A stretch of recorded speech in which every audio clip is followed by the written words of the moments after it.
welcome you all at Rank Plus. Here I am Achal Gupta, your chemistry mentor. हम लेके आए हैं 15 Day Destroy series, जो कि बहुत ही फेवरेट सीरीज चल रही है आपकी। उसमें एक फेवरेट चैप्टर केमिस्ट्री का जिसका नाम है मैटर्स एंड नॉन मैटर। ये चैप्टर दिमाग की बत्ती बुझा देता है, क्योंकि इसमें आ जाता है मेटलर्जी पार्ट, जिसको सुनते ही आपके दिमाग के तोते उड़ जाते हैं कि मैम मेटलर्जी में कैसे करेंगे, क्या होगा, किस तरह से हम लोग मैटर को प्योरीफाई करेंगे, किस तरह से मैटर का रिडक्शन होगा, क्या होगा, ये सारी चीजें इस चैप्टर में आती है। तो घबराने की जरूरत अब नहीं है, क्योंकि इस चैप्टर का एकदम बिल्कुल फुल शॉर्ट सॉल्यूशन लेके आ गए हैं। सारे कॉन्सेप्ट पढ़ेंगे, सारे कॉन्सेप्ट को एकदम क्लियर करेंगे एंड उससे रिलेटेड जो भी PYQs है या जो भी प्रीवियस ईयर में उस टॉपिक से रिलेटेड क्वेश्चन आए हैं, वन बाय वन हम सॉर्ट करते जाएंगे। तो अपना पेन एंड कॉपी लेके बैठ जाओ एंड रेडी हो जाओ पढ़ने के लिए मैटर्स एंड नॉन मैटर। उसके जितने भी क्वेश्चन आने वाले हैं आपके एग्जाम में, उनको सॉर्ट करने के लिए भी रेडी हो जाओ। तो जल्दी से शुरू करते हैं भाई कि क्या क्या कर सकते हैं इस चैप्टर में और क्या क्या आता है इस चैप्टर में। सबसे पहले बेटा physical properties matter and non matter की समझनी जरूरी है, क्योंकि इससे भी कभी कभी छोटे मोटे क्वेश्चंस आ जाते हैं। देन केमिकल प्रॉपर्टीज को पढ़ेंगे, राइट। केमिकल प्रॉपर्टी होगा, फिजिकल प्रॉपर्टी होगा। अब क्या पढ़े? अब पढ़ेंगे मेटलर्जी, राइट। अब क्या पढ़ेंगे? मेटलर्जी। मेटलर्जी जो होता है मेटल क्या प्योरीफाई करने का तरीका है। ओके सो मेटल को प्योरीफाई करने का तरीका है। ये सारी चीजें हम इस चैप्टर में पढ़ने वाले हैं और हम करेंगे क्वेश्चन कुछ शॉर्ट बेसिकली करेंगे जो टाइप ऑफ क्वेश्चंस आए हैं। कभी लॉन्ग क्वेश्चन भी आए हैं, कभी केस बेस्ड भी आए हैं, कभी MCQs भी आए हैं। तो इस चैप्टर से वैरायटी ऑफ क्वेश्चंस आ सकते हैं। टॉपिक यही रहने वाले हैं, सारे कॉन्सेप्ट क्लियर होंगे। किसी भी टाइप का क्वेश्चन आपके बोर्ड्स में आ जाए, चाहे वो केस बेस्ड क्वेश्चन आ जाए, चाहे वो लॉन्ग क्वेश्चन आ जाए, चाहे वो शॉर्ट, वेरी शॉर्ट या फिर MCQ आ जाए, आप सारे क्वेश्चन को सॉर्ट कर पाओगे अगर आपने कॉन्सेप्ट को सारे पढ़ लिया है इस चैप्टर में।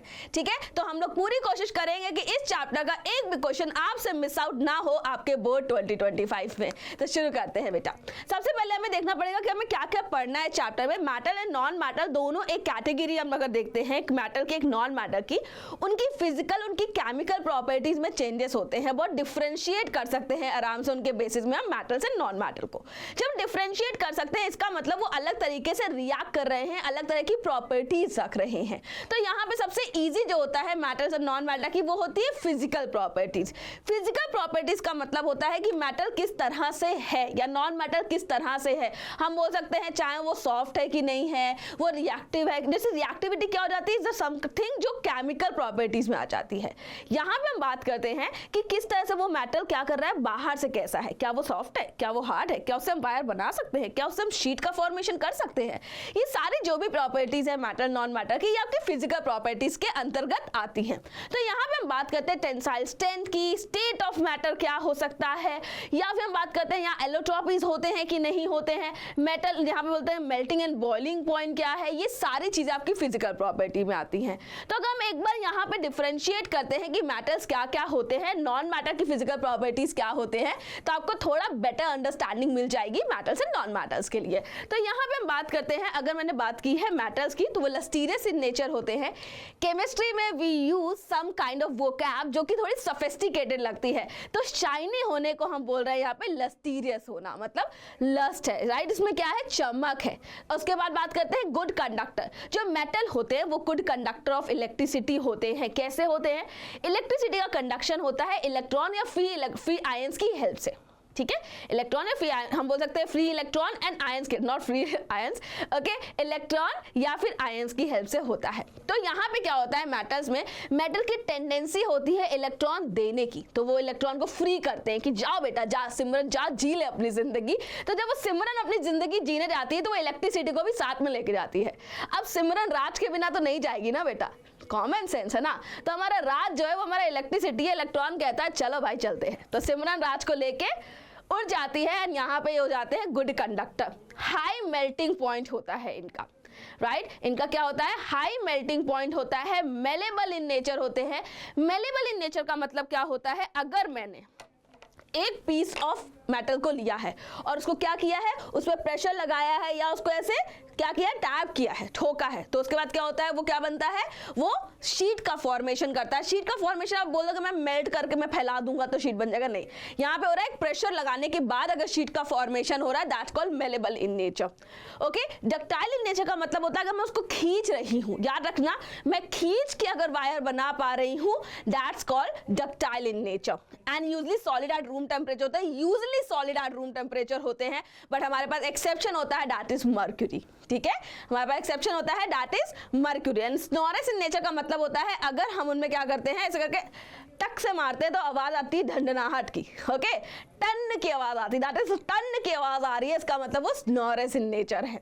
अगर मैं इस बात करती हूँ नॉन मैटर की, तो जस्ट ऑलमोस्ट अपोजिट होते हैं, ऑलमोस्ट, जैसे नॉन मैटर जो होते हैं वो डल इन नेचर होते हैं, पुअर कंडक्टर्स होते हैं क्योंकि इनको इलेक्ट्रॉन लेने की आदत होती है, एंड नॉन डक्टाइल, इनसे हम वायर नहीं बना सकते। अब एक बात बताओ, कोई चीज सॉफ्ट है, उसको खींचेंगे टूट जाएगी बेटा, है ना, ये क्या होते हैं, हार्ड इन नेचर होते हैं, मेटल जो होते हैं हार्ड इन नेचर होते हैं, तो उनको खींच के वायर बनाया जा सकता है, उनको ठोक पिटाई करके शीट का फॉर्मेशन किया जा सकता है। सेम अगर मैं बात करती हूँ ब्रिटल नेचर, इसका मतलब क्या होता है, अगर नॉन मेटल को मैं ऐसे करके हथौड़े से मारूंगी तो वो बिखर जाएगा, ब्रिटल इन नेचर है, लेयर्स में टूट जाएगा, तो ये ब्रिटल इन नेचर होते हैं। ये सॉलिड हो सकते हैं, लिक्विड हो सकते हैं, गैसेज मे बी सॉलिड और लिक्विड, और गैसेज एट रूम टेम्परेचर ये हो सकते हैं, इसमें एग्जाम्पल भी होते हैं। ब्रोमीन जो होता है वो लिक्विड स्टेट होता है।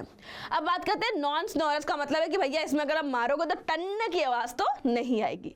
तो ये सिर्फ इतना ही हमें पढ़ना है, फिजिकल प्रॉपर्टी में हम बहुत डीप डाउन नहीं जाएंगे क्योंकि यहाँ से क्वेश्चन बहुत डिफिकल्टी लेवल पे नहीं आता है, बहुत ही बेसिक लेवल का एक क्वेश्चन पूछा गया और बार बार रिपीटेड भी नहीं होता है इस टाइप के क्वेश्चन कि भैया यहाँ क्या बताना है, not responsible for the same, मतलब बेसिकली क्या पूछा है, copper is used for making cooking utensils, ठीक है, which of the following physical properties of the copper is not responsible for the same. देखो यहाँ पे हम बात करते हैं कि भैया मेलेबिलिटी का मतलब अगर हमें किसी भी यूटेंसिल को बनाना है तो उसको भैया क्या करना है, शीट बना के हम उसको शेप देंगे एंड ऑल, वो तो जरूरी है हमारे लिए। फिर हम बात करते हैं यहाँ पे मेल्टिंग पॉइंट की, मान लो मुझे खाना बनाना है और इसका मेल्टिंग पॉइंट लो है कॉपर का, तो खाना बनाने से पहले हमारा बर्तन का मेल्टिंग पॉइंट आ जाएगा, वो मेल्ट हो जाएगा, तो हम खाना खाएंगे कि कॉपर खाएंगे, सोच रहे हो क्या खा सकते हैं। थर्मल कंडक्टिविटी, अगर खाना पकेगा ही नहीं, कंडक्टिविटी, थर्मल कंडक्टिविटी का मतलब क्या होता है, हीट प्रॉपर्ली क्या हो रही है, फैल रही है, तो अगर फैलेगा ही नहीं हीट तो डेफिनेटली खाना नीचे का पकेगा और जल जाएगा, ऊपर का पकेगा नहीं, तो क्या हो सकता है, हाई रिएक्टिविटी जो है, ये प्रॉपर्टी जो है यहाँ पे इसलिए, मतलब बेसिकली जो पर्पस के लिए हम यूज कर रहे हैं कॉपर में, वो यहाँ पे कोई रोल प्ले नहीं कर रही है, तो करेक्ट आंसर आपका हो जाएगा D1 in that case. Next बात करते हैं कि the number of electron in the outer most shell of the atom of a non metal can be. मैंने आपको क्लियरली बोला कि मेटल की टेंडेंसी होती है इलेक्ट्रॉन लेने की, सॉरी मेटल की टेंडेंसी होती है इलेक्ट्रॉन देने की, नॉन मेटल की टेंडेंसी होती है इलेक्ट्रॉन लेने की। जब उनकी इलेक्ट्रॉन लेने की टेंडेंसी है, इसका मतलब उनके आउटर मोस्ट सेल में इतनी कैपेसिटी होनी चाहिए कि वो इलेक्ट्रॉन ले पाए, राइट, उनकी इतनी कैपेसिटी हो कि वो इलेक्ट्रॉन ले पाए। यहाँ पे क्वेश्चन है number of electron in the outer most shell, मतलब वैलेंस इलेक्ट्रॉन की बात की गई है, क्या बोला गया है, वैलेंस इलेक्ट्रॉन की बात की गई, और वैलेंस इलेक्ट्रॉन क्या होते हैं, आपके आउटर मोस्ट शेल के जो इलेक्ट्रॉन्स होते हैं उनको हम वैलेंस इलेक्ट्रॉन बोलते हैं। हमने बहुत ही क्लियरली पढ़ा है कि अगर हमें वैलेंसी निकालनी होती है तो हम ये देखते हैं कि भैया आउटर मोस्ट में कितने वैलेंस इलेक्ट्रॉन है, ठीक है मैम, बिल्कुल सही बात है। हम कोशिश करते हैं कि हमें आउटर मोस्ट इलेक्ट्रॉन का ऑक्टेट कंप्लीट करना है, मतलब आउटर मोस्ट इलेक्ट्रॉन में 8 इलेक्ट्रॉन डालने हैं। अब हम कोशिश कर रहे हैं या तो मैं निकाल दूं इलेक्ट्रॉन को या मैं एक्सेप्ट कर लूं, दो ऑप्शन है। मेटल क्या कहता है, मेटल कहता है मैं इलेक्ट्रॉन दे के स्टेबल हो जाऊंगा, नॉन मेटल कहता है मैं इलेक्ट्रॉन लेके स्टेबल हो जाऊंगा क्योंकि मैं ऑक्टेट कंप्लीट कर लूंगा। तब यहाँ पे क्या होता है बेटा, आउटर मोस्ट में अगर 4 से ज्यादा इलेक्ट्रॉन होते हैं, ठीक है, 4 से ज्यादा इलेक्ट्रॉन होते हैं तो वो इलेक्ट्रॉन लेने की टेंडेंसी ज्यादा रखते हैं क्योंकि 4 इलेक्ट्रॉन को देना would be difficult task, right, but उससे ज्यादा इलेक्ट्रॉन लेना इट्स लाइक ठीक है, ओके मेरे पास भाई 6 इलेक्ट्रॉन है, मैं 2 ले लूंगा, मैं स्टेबल हो जाऊंगा, मेरे पास 7 इलेक्ट्रॉन है, मैं 1 ले लूंगा, मैं नोबल कॉन्फ़िगरेशन लेके आ जाऊंगा, तो ये चीजें बहुत सॉर्टेड हो जाती हैं। तो यहाँ पे हमेशा क्या होगा बेटा, 4 या 4 से ज्यादा। अब देखो इस वाले केस में क्या है, आपके पास 8 गिवन है बेटा, ठीक है, 8 गिवन है। अगर यहाँ पे 8 गिवन है, ठीक है, the number of electron shell outer non metal can be, 8 given है मतलब ये नोबल गैस है, ये नॉन मेटल नहीं है, ये नोबल गैस में आ जाएगी, इसका ऑक्टेट कंप्लीट है, तो इसलिए ये तो नहीं हो पाएगा। अब यहाँ पे क्या है, 3 भी दिया हुआ है, 1 2 3, तो करेक्ट ऑप्शन आ जाएगा आपका सी।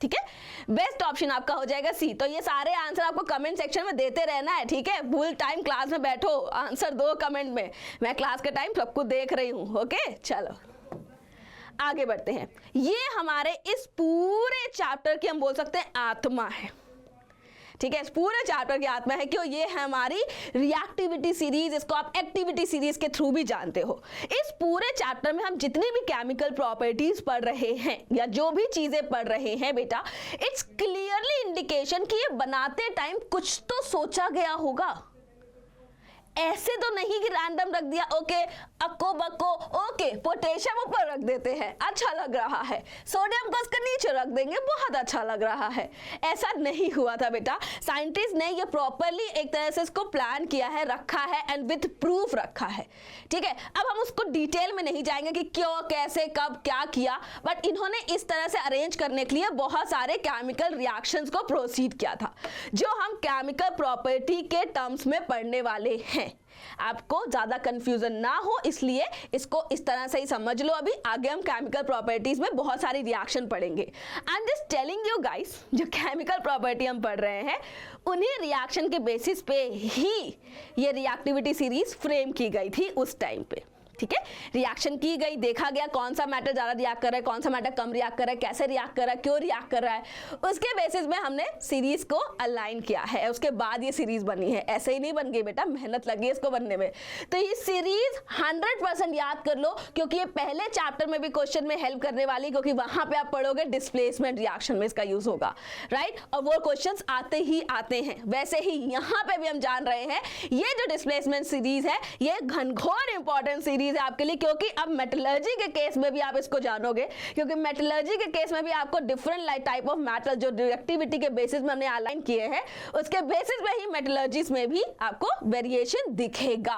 तो ये सारी चीजें आपको इस चैप्टर में पढ़ने वाले हैं, ये आपको याद करना है बेटा, बिल्कुल सीरीज को याद करना है। अब इसको याद करने के बाद आप यहाँ पे एक चार्ट मैंने आपके रेफरेंस के लिए लगाया हुआ है, जिसका आपको क्लियर हो सकता है ना आइडिया लग जाए कि हो क्या रहा है। देखो यहाँ से यहाँ मतलब सारे मैटर की मैं बात करूँ कि रिएक्ट विद ऑक्सीजन कराया, डाइल्यूट एसिड से कराया है, वाटर से कराया है, एक्सट्रैक्शन करवाया है, एक्सट्रैक्शन के लिए ये सब कुछ है। तो इस चार्ट को अभी के लिए बस अपने दिमाग में एक कैप्चर करके रख लो कि ओके, फोटो खींच के रख लो, बस जब मैं समझाऊंगी then you get to know कि इसमें क्या लिखा हुआ है, एक एक चीजें सब कुछ क्लियर हो जाएंगी, एकदम चमक जाएगा बेटा, एकदम चकाचक। चलो आगे बढ़ते हैं। यहाँ पे केमिकल प्रॉपर्टीज बोलते हैं, तो केमिकल प्रॉपर्टी का मतलब होता है कि how matter react with different thing, इधर इट इज वाटर, इधर इट इज ऑक्सीजन और एसिड, राइट। ये सारी चीजें हम पढ़ने वाले हैं, ओके ये सारी चीजें क्या है हम पढ़ने वाले हैं। एक मिनट रुक जाइए, ओके डन, कूल। चलो आगे बढ़ते हैं। तो यहाँ पे शुरुआत करें ऑक्सीजन से। ये हमारा मोस्ट फेवरेट चीज होती है, क्योंकि ऑक्सीजन से रिएक्ट करके जब ऑक्साइड बनाते हैं मेटल तो उनका नेचर क्या होता है, वो क्या करेंगे इंडिकेटर के साथ, ये सारे क्वेश्चंस आपके क्लास 8 में भी आते थे। बट क्लास 8 से अनफॉर्चुनेटली चैप्टर हटा दिया गया था, शायद आपकी जनरेशन ने चैप्टर पढ़ा होगा। तो यहाँ पे हम बात कर रहे हैं कि भैया मेटल से रिएक्ट कर रहा है, तो जब मेटल से ऑक्सीजन रिएक्ट करता है तो मेटल का ऑक्साइड बना देता है, ठीक है। अब मेटल का जो ऑक्साइड होता है उसका कुछ नेचर होना चाहिए, वो नेचर क्या होता है अभी जानेंगे थोड़ी देर में।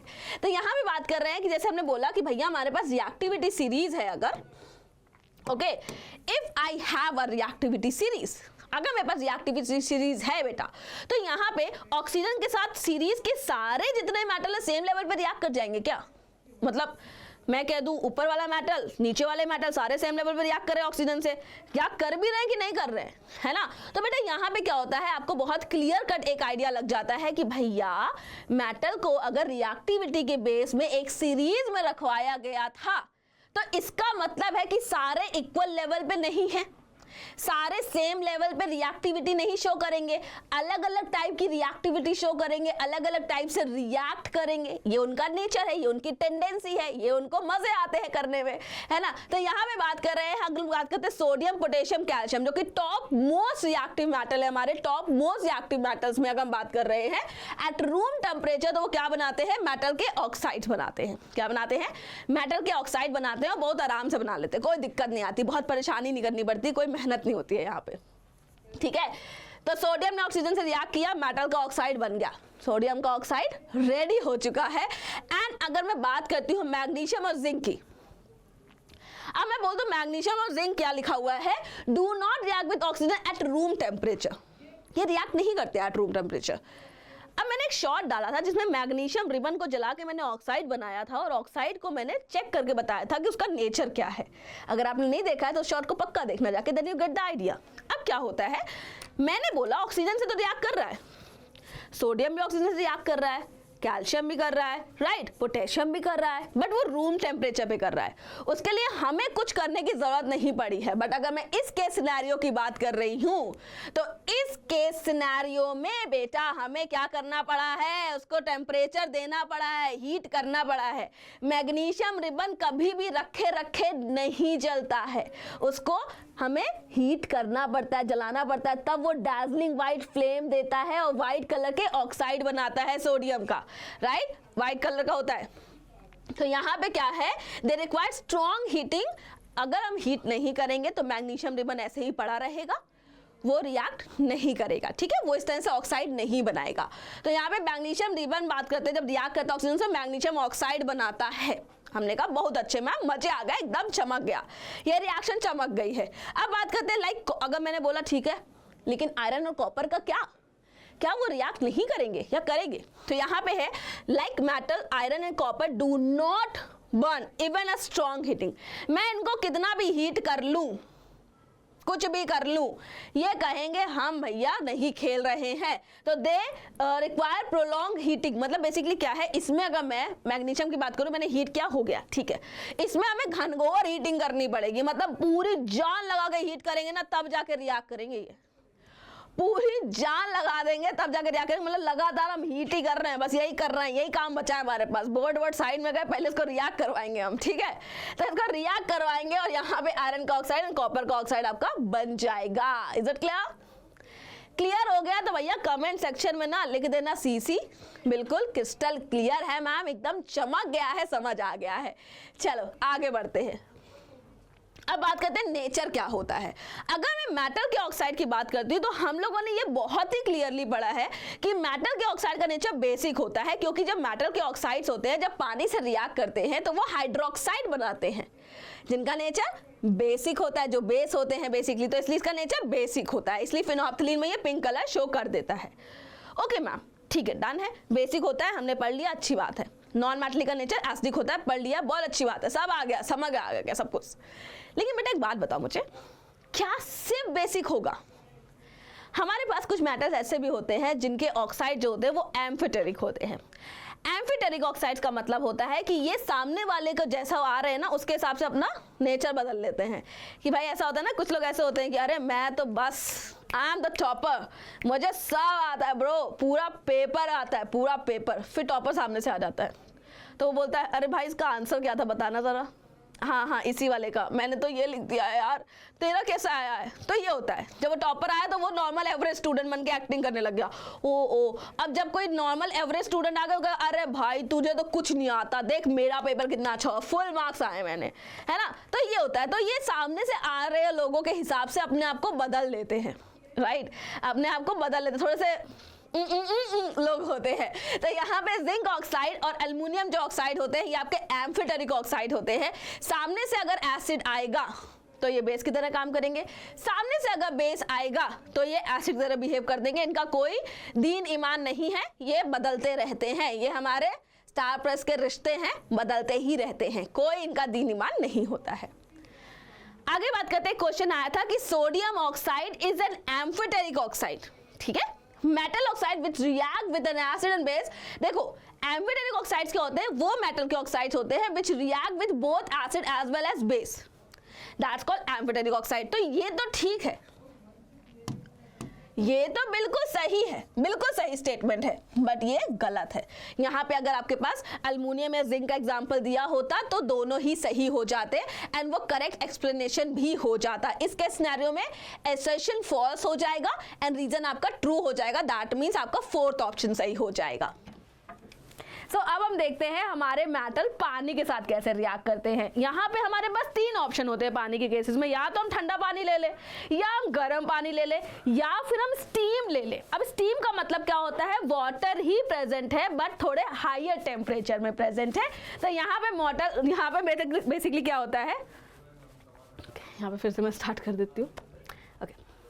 तो अब हम कर रहे हैं रिएक्शन पानी के साथ। तो जब मेटल रिएक्ट करता है पानी के साथ तो यहाँ पे क्या बनता है, सबसे पहले समझते हैं। मेटल रिएक्ट कर सकता है वाटर के साथ तो बनाता है metal oxide and hydrogen gas.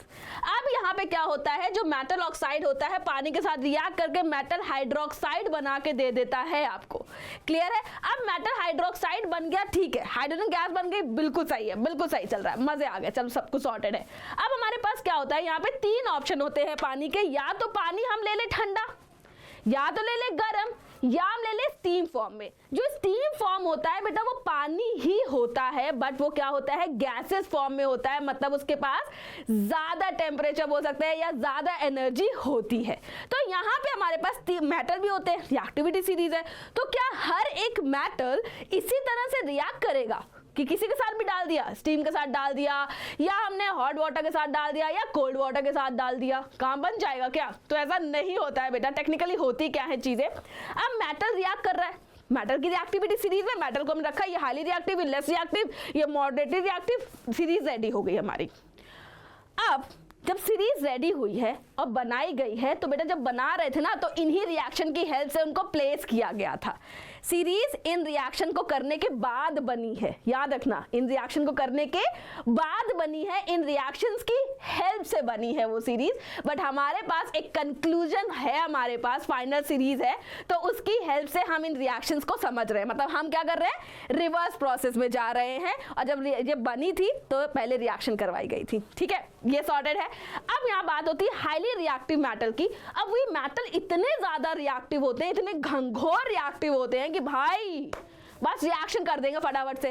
तो अब इस रिएक्शन को हमें देखना भी तो है, हमें एनालाइज भी तो करना है। तो इस रिएक्शन को करने के लिए हम क्या करते हैं, हम कोल्ड वाटर का इस्तेमाल करते हैं, ठंडे पानी का इस्तेमाल करते हैं। और ये जो ठंडा ठंडा पानी होता है ये रिएक्शन करके हमें बिल्कुल हाइड्रोक्साइड देता है उस मेटल को और हाइड्रोजन गैस दे देता है। तो मैम ठीक तो ऐसा ही है, बिल्कुल सॉर्टेड तरीका चल रहा है, कोई दिक्कत नहीं है यहाँ पे। अब एक यहाँ पे क्या होता है, थोड़ा ट्रिकीनेस होती है डाटेस कि ये एक एक्सोथर्मिक रिएक्शन है। एक्सोथर्मिक रिएक्शन का मतलब होता है जब एनर्जी एग्जिट कर रही होती है किसी रिएक्शन से। जब एनर्जी एग्जिट कर रही है किसी रिएक्शन से तो ये एक एक्सोथर्मिक रिएक्शन है। और एक्सोथर्मिक रिएक्शन में जब एनर्जी एग्जिस्ट कर रही है, मतलब बोल सकते हैं एग्जिट कर रही है, तो जो हाइड्रोजन प्रोड्यूस हो रही है वो क्या करती है, आग पकड़ लेती है और जलने लग जाती है। ये इतना बोल सकते हैं ना विगरस लेवल पे होता है। ये चीज बहुत अच्छे से ध्यान रखना बेटा। यहाँ पे ठंडे पानी का इस्तेमाल किया गया, फिर भी रिएक्शन इतनी विगरस हुई है, फिर भी रिएक्शन इतनी विगरस हुई है। अगर हमने ठंडे पानी का इस्तेमाल किया है फिर भी, अगर यहाँ पे मैं स्टीम इस्तेमाल कर देती या तो भाई मैं इस्तेमाल कर देती हॉट वाटर, तो भाई तौबा ही तौबा, मतलब तबाही हो जाती। तो इसलिए ये होता है। अब हमारे पास हो गया सोडियम और पोटेशियम जो रिएक्टिव मेटल है। एक कैल्शियम भी तो रिएक्टिव मेटल होता है मैम, काफी रिएक्टिव होता है। उसके केस में क्या होता है, क्या उसके केस में आग लगती है कि नहीं लगती है? तो कैल्शियम के केस में हमारा प्रोडक्ट तो बिल्कुल एब्सोल्युटली यही बनता है, हाइड्रोक्साइड बना और हाइड्रोजन गैस निकली, एनर्जी भी निकली। एक्सोथर्मिक रिएक्शन तो हुई बेटा, लेकिन एक चीज याद रखना, ये एक्सोथर्मिक रिएक्शन जो है आपकी, राइट, ये एक्सोथर्मिक जो रिएक्शन है बच्चा, यहाँ पे इतने अमाउंट ऑफ एनर्जी नहीं प्रोड्यूस होती है कि हाइड्रोजन आग पकड़ ले, इतने अमाउंट ऑफ एनर्जी प्रोड्यूस नहीं हो पाती है। तो अगर आग नहीं पकड़ रहे हैं तो हो क्या रहा है कैल्शियम के साथ? सीबीएसई का बहुत फेवरेट, बहुत इंपॉर्टेंट कॉन्सेप्ट है कि भाई जो कैल्शियम होता है वो फ्लोट क्यों करता है, पानी में फ्लोट क्यों करता है? क्योंकि हाइड्रोजन गैस प्रोड्यूस होती है और हमें पता है हाइड्रोजन गैस जो होती है वो बबल्स के फॉर्मेशन बनाती है या बबल्स बनाती है। एंड ये बबल्स हमारे मेटल के सरफेस पे चिपक जाते हैं और जब वो चिपक जाते हैं उसके सरफेस पे तो वो फ्लोट करने लग जाती है। तो ये कैल्शियम का बहुत ही इंपॉर्टेंट कॉन्सेप्ट, बहुत बार पूछा जाता है बोर्ड्स में, काफी बार पूछा गया है कि कैल्शियम फ्लोट क्यों करती है? क्योंकि जब वाटर से रिएक्ट करता है तो हाइड्रोजन गैस निकलती है। आपको मेंशन करना जरूरी है कि अमाउंट जो निकल रहा है एनर्जी का वो इनफ नहीं है हाइड्रोजन गैस के आग पकड़ने के लिए, इसीलिए वो बबल्स के सरफेस पे चिपक जाते हैं। एंड क्या होता है बेटा, जब बबल्स चिपक जाते हैं तो हमारे फ्लोट करने लग जाता है कैल्शियम। सेम चीज होती है हमारे एक और मेटल के साथ एंड वो है हमारा मैग्नीशियम। बट मैग्नीशियम जो होता है वो कोल्ड वाटर से रिएक्ट नहीं करता है क्योंकि ये उतना ज़्यादा रिएक्टिव नहीं होता है। तो इसको रिएक्ट करवाने के लिए हमें थोड़ा सा एक्स्ट्रा एफर्ट डालने पड़ते हैं, पानी को थोड़ा सा गर्म करना पड़ता है। तो यहाँ पे हॉट वाटर के साथ जब रिएक्ट करता है तो magnesium hydroxide and hydrogen gas बनती है और इस केस सिनेरियो में भी जो एनर्जी एग्जिस्ट करती है इस रिएक्शन में वो इनफ नहीं होती है हाइड्रोजन को जलाने के लिए। तो यहाँ पे भी क्या होता है, मैग्नीशियम फ्लोट करने लग जाता है। What if I talk about the other metals except magnesium, तो यहाँ पे हम बात करते हैं एल्युमिनियम की, आयरन की, जिंक की।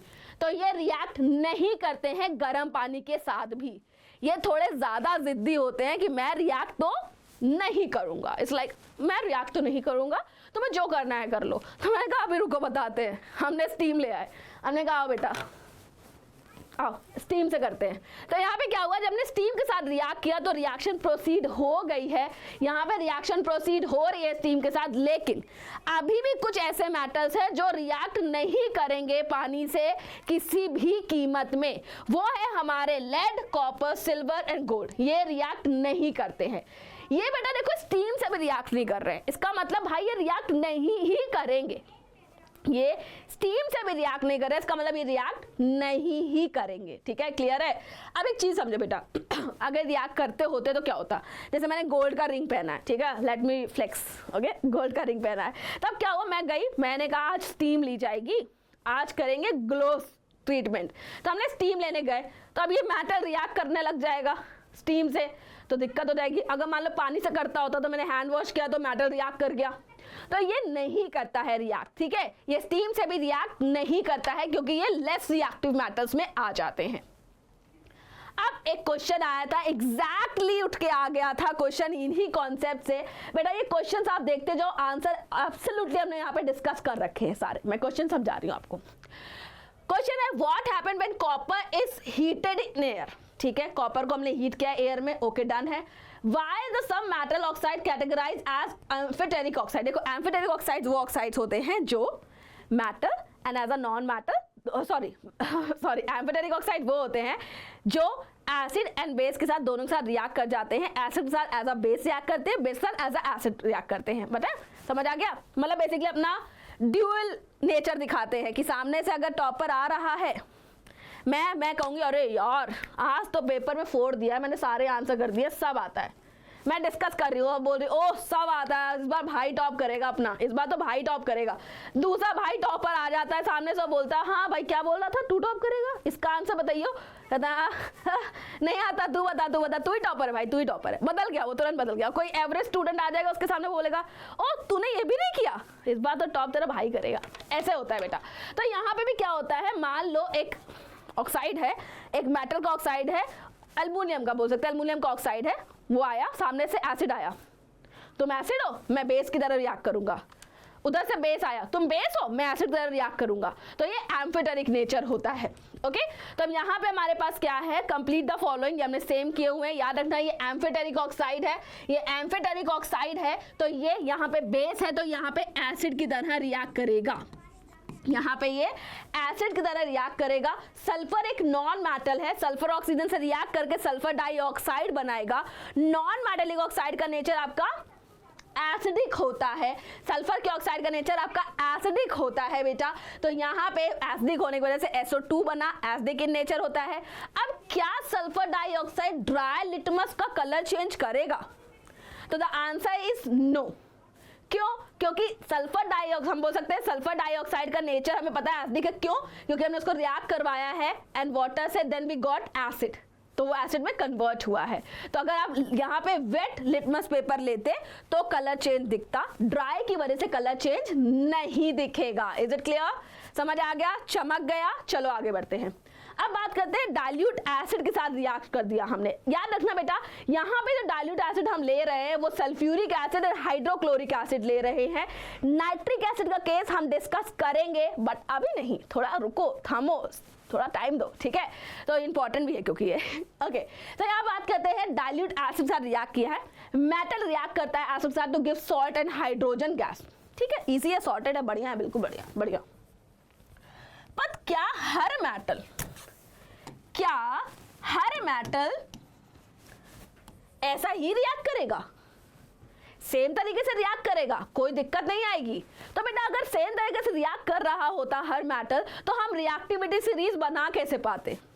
हमें पता कैसे चलता कौन सा मेटल ज्यादा रिएक्टिव है, कौन सा कम रिएक्टिव है?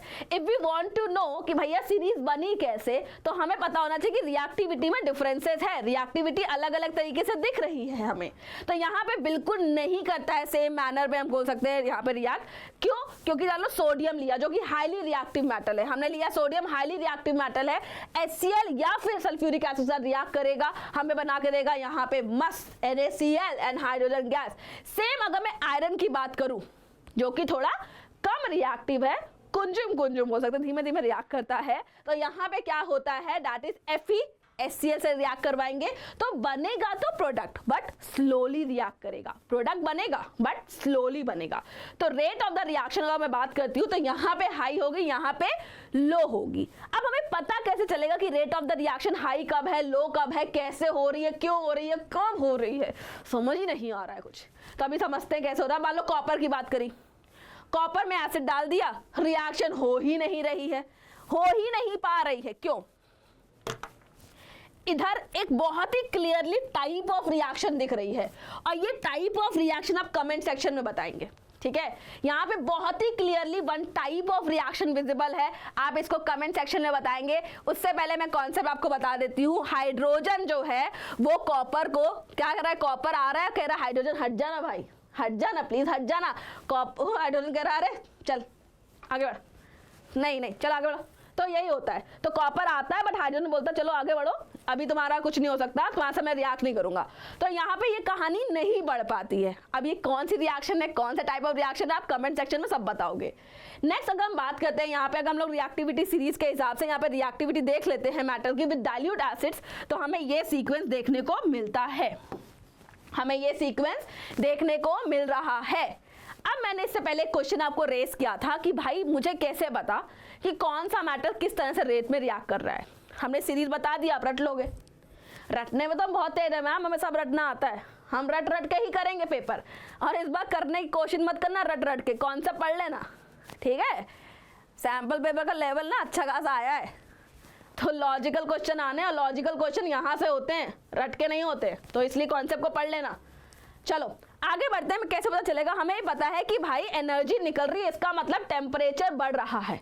टेम्परेचर बढ़ रहा है तो अगर मैं थर्मामीटर लगा देती हूँ तो टेम्परेचर बढ़ता हुआ मुझे दिख जाएगा।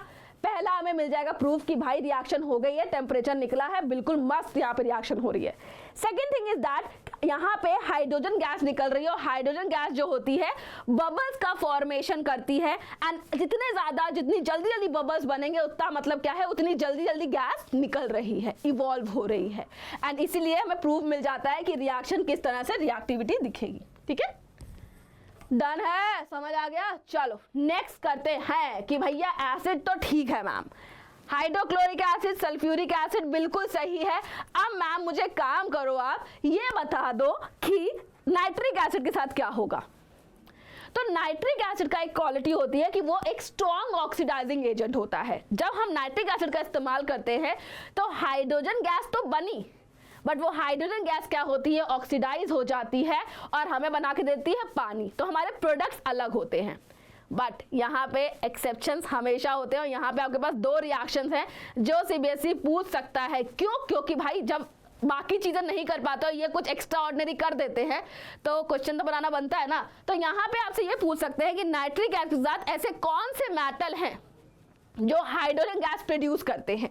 तो वो आपके पास क्या है, मैग्नीज एंड मैग्नीशियम। सिर्फ मैग्नीज और मैग्नीशियम होते हैं जो डाइल्यूट नाइट्रिक एसिड से रिएक्ट करके हमें hydrogen gas as a product provide करते हैं। बाकियों में वो क्या होता है, ऑक्सीडाइज हो जाता है एंड पानी में कन्वर्ट हो जाता है। तो ये चल रही होती है इन दोनों में कहानी, इसीलिए नाइट्रिक एसिड का केस थोड़ा सा अलग हो जाता है, हटके हो जाता है। If we talk about other things, right, HCl की बात करेंगे या H2SO4 की बात करेंगे तो वहां पे कहानी थोड़ी सी अलग हो जाती है, बाकी जगहों पे मामला सॉर्टेड होता है। ओके, तो एक क्वेश्चन आया था आपके पास, यहाँ पे लिखा हुआ था कि कॉपर ऑक्साइड को लिया है कोनिकल फ्लास्क में, उसमें डाल दिया हाइड्रोक्लोरिक एसिड। ठीक है, डाल दिया हमने। यहाँ पे क्वेश्चन है राइट द कंपाउंड, क्या बनेगा। देखो हाइड्रोक्लोरिक एसिड हमने डाला है तो CuCl2 बनेगा। ये CuCl2 जो होता है वो हरे रंग का होता है, ग्रीन कलर का होता है। नेक्स्ट क्वेश्चन जो है आपके एसिड बेसिस सॉल्ट का है, तो आप उसमें आप कर चुके हो। अब बात करते हैं एक्वारीजिया, रॉयल पानी। नवाबों का पानी क्या है भाई, रॉयल पानी क्या है, हिंदी में बोला तो नवाबों का पानी क्या होता है। नवाबों का पानी जानते हैं, रॉयल वाटर इसलिए बोला जाता है बेटा इसको कि भाई एक्वारीजिया में क्या होता है, फ्रेशली प्रिपेयर्ड होता है। बेटा ये परसेंटेज मतलब ये रेशियो पक्का याद रख लेना, क्योंकि एग्जाम में पूछा जाता है। ये मिक्सचर होता है हाइड्रोक्लोरिक एसिड का और नाइट्रिक एसिड का, और इनका रेशियो होता है 3:1। अगर आप नाइट्रिक एसिड पहले लिखोगे तो इट विल बी 1:3, ये ध्यान रखना है। अगर 1:3 लिखना है तो आप लिखोगे it's a mixture of nitric acid, concentrated nitric acid and concentrated hydrochloric acid, तब आप 1:3 लिखोगे, अदरवाइज 3:1 लिखना पड़ेगा। नाइट्रिक एसिड 3 पार्ट में होता है और 1 पार्ट में हाइड्रोक्लोरिक एसिड होता है। इस चीज को यहाँ पे घुसा लो क्योंकि क्वेश्चन आता है यहाँ से, और कई बार से 2 साल से नहीं पूछ रहा है, इस बार अगर पूछ दिया तो नहीं छोड़ना है इस क्वेश्चन को। ठीक है, तो यहाँ पे ये बात हो रही है, और ये हाईली कोरोसिव इन नेचर होता है, मतलब कि अगर स्किन पे गिर गया तो सत्यानाश हो जाएगा बेटा, स्किन चली जाएगी। तो ये बहुत ही ज्यादा कोरोसिव इन नेचर होता है। एंड ये काम कहाँ आता है मैम, इसका काम बताती हूँ। इसका काम ना इतना मतलब होता है ना, ठगी होती है ना, ठगी करने का बिल्कुल सही तरीका है एक्वारीजिया। ठगी कैसे होती है, जो हमारे घरों के आसपास ऐसे घूमते रहते हैं, वो क्या बोलते हैं कि भाई अगर किसी के गोल्ड ज्वेलरी हो उसमें कुछ गंदा हो रखा तो ले आओ, मैं चमका दूंगा। और वो हमारी मम्मी को चपत लगा के चले जाते हैं। कैसे चपत लगाते हैं, ये जो होता है एक्वारीजिया, इसके पास इसकी स्पेशलिटी क्या है कि ये ऐसे मेटल जैसे कि गोल्ड, प्लेटिनम, ऐसे मेटल को क्या करता है, डिसॉल्व कर पाता है। तो मम्मी ने गोल्ड लाया, कहा लो भैया ये रिंग है ना मेरी, इसमें ना लेयर जम गई, इसको साफ कर दो, चमका दो। उसने कहा रुको चमकाता हूँ ना। उसने उसमें डाला लिक्विड में और बाहर निकाल दिया और कहा लो चमक गई। चमक तो बिल्कुल जाएगी, क्यों, क्योंकि उसने क्या किया है, जो मेटल की ऊपर वाली लेयर थी उसको डिसॉल्व करके अपने लिक्विड में गिरा लिया है और आपको नेक्स्ट लेयर दे दी है। इसीलिए जब आप एक्वारीजिया से अपने गोल्ड को, ज्वेलरी को साफ करवाते हो और उसका वेट करवाते हो तो वो रिड्यूस फॉर्म में आपको मिलता है, क्योंकि वो लेयर निकल गई है। एंड वो लेयर भी वो लेके चला जाता है गोल्ड की, या जो भी आपने डाला है, महंगा कोई भी मेटल डाला है, एंड आपकी मम्मी से पैसे भी ले जाता है। तो नेक्स्ट टाइम से अगर आपकी मम्मी ऐसा कुछ करे, ऑल्दो आज की मम्मी करती नहीं है सब, उनके पास बहुत दिमाग है, लेकिन अगर कर रही हो तो आप फ्लेक्स कर सकते हो कि मैंने केमिस्ट्री पढ़ी है, मुझे सब आता है मम्मा, ऐसे कर सकते हो। ओवर एक्टिंग करते ना, थोड़ी सी मजे आ जाएंगे ओवर एक्टिंग कर दोगे। ठीक है, अब बात करते हैं डिस्प्लेसमेंट रिएक्शन की। ये क्लियरली डिस्प्लेसमेंट रिएक्शन आपको दिख रहा है, जिसमें high reactive metal less reactive metal को उनके सॉल्ट से क्या करता है, डिस्प्लेस कर देता है, एंड हमारे पास यहाँ पे हाईली रिएक्टिव मेटल का सॉल्ट मिल जाता है। एकदम शुद्ध साधारण पहले चैप्टर की एक रिएक्शन है और कुछ नहीं है, हो जाएगा ये सबका। चलो यहाँ पे सेम कलर चेंज भी आपको दिखता है। नेक्स्ट बात करते हैं आयनिक कंपाउंड की। क्या होते हैं आयनिक कंपाउंड? आयनिक कंपाउंड होते हैं जब कैटायन और एनायन कंबाइन होता है with the help of strong electrostatic force of attraction, तो हमें आयनिक कंपाउंड्स मिलते हैं। और ये आयनिक कंपाउंड जो होते हैं बेटा बहुत स्ट्रांगली पैक्ड होते हैं। एक हमारे पास मेटल होता है जो कहता है कि इलेक्ट्रॉन ले ले, एक हमारे पास नॉन मेटल होता है जो बोलता है इलेक्ट्रॉन दे दे भाई। चल रहा है कहानी।